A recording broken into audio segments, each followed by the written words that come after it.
The specialty project is sorting through our coin collection to discover the history that lies within with the help of Tom's Coins and Antiques in New Bern. We're here with Tom Falkenberry, the owner of Tom's Coins and Antiques. Thank you so much for having us. Thank you for coming.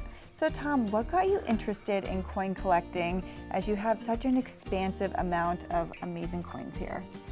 Well, I started at 7 years old. No real reasoning. I didn't have any family members who were strong collectors or anything. I just took an interest in it, and some of my teachers promoted it, and some of the neighbors helped me out by giving me coins and things, and it really got me started and got me going, and it got in my bloodstream, and I've never gotten rid of it. Some amazing coins right in front of us. So where should we start, and which one is your favorite that's in front of us? Well, let's start with some of the early ones. Some of my favorites. This one is one of my favorites. This is a 1793 cent. And in 1793, the pennies were much larger than they are today. Yeah. They're about the size of a $50 today. This is a classic era right here. This is a penny that was made in 1922.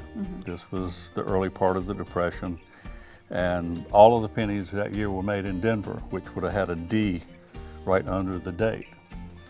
But because of there being a shortage of money and a shortage of available coins, they used the dies for these way too long, and they kept polishing them until the D was no longer there. Oh, wow. So they're much rarer than the normal D.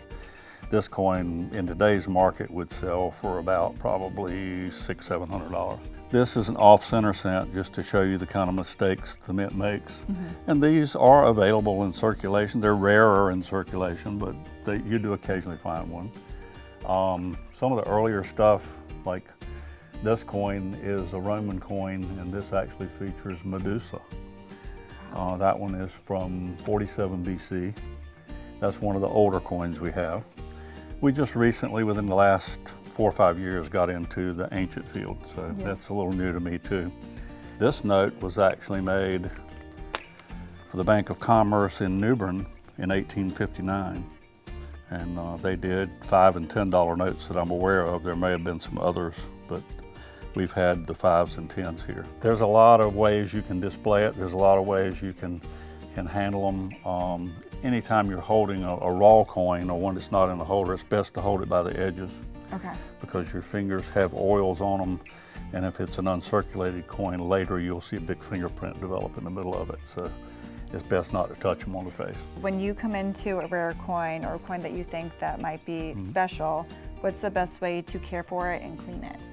It's best not to clean it. Oh, okay. The only time you should clean a coin is if there's something on it that is going to be more detrimental to it. I would not recommend using anything abrasive, such as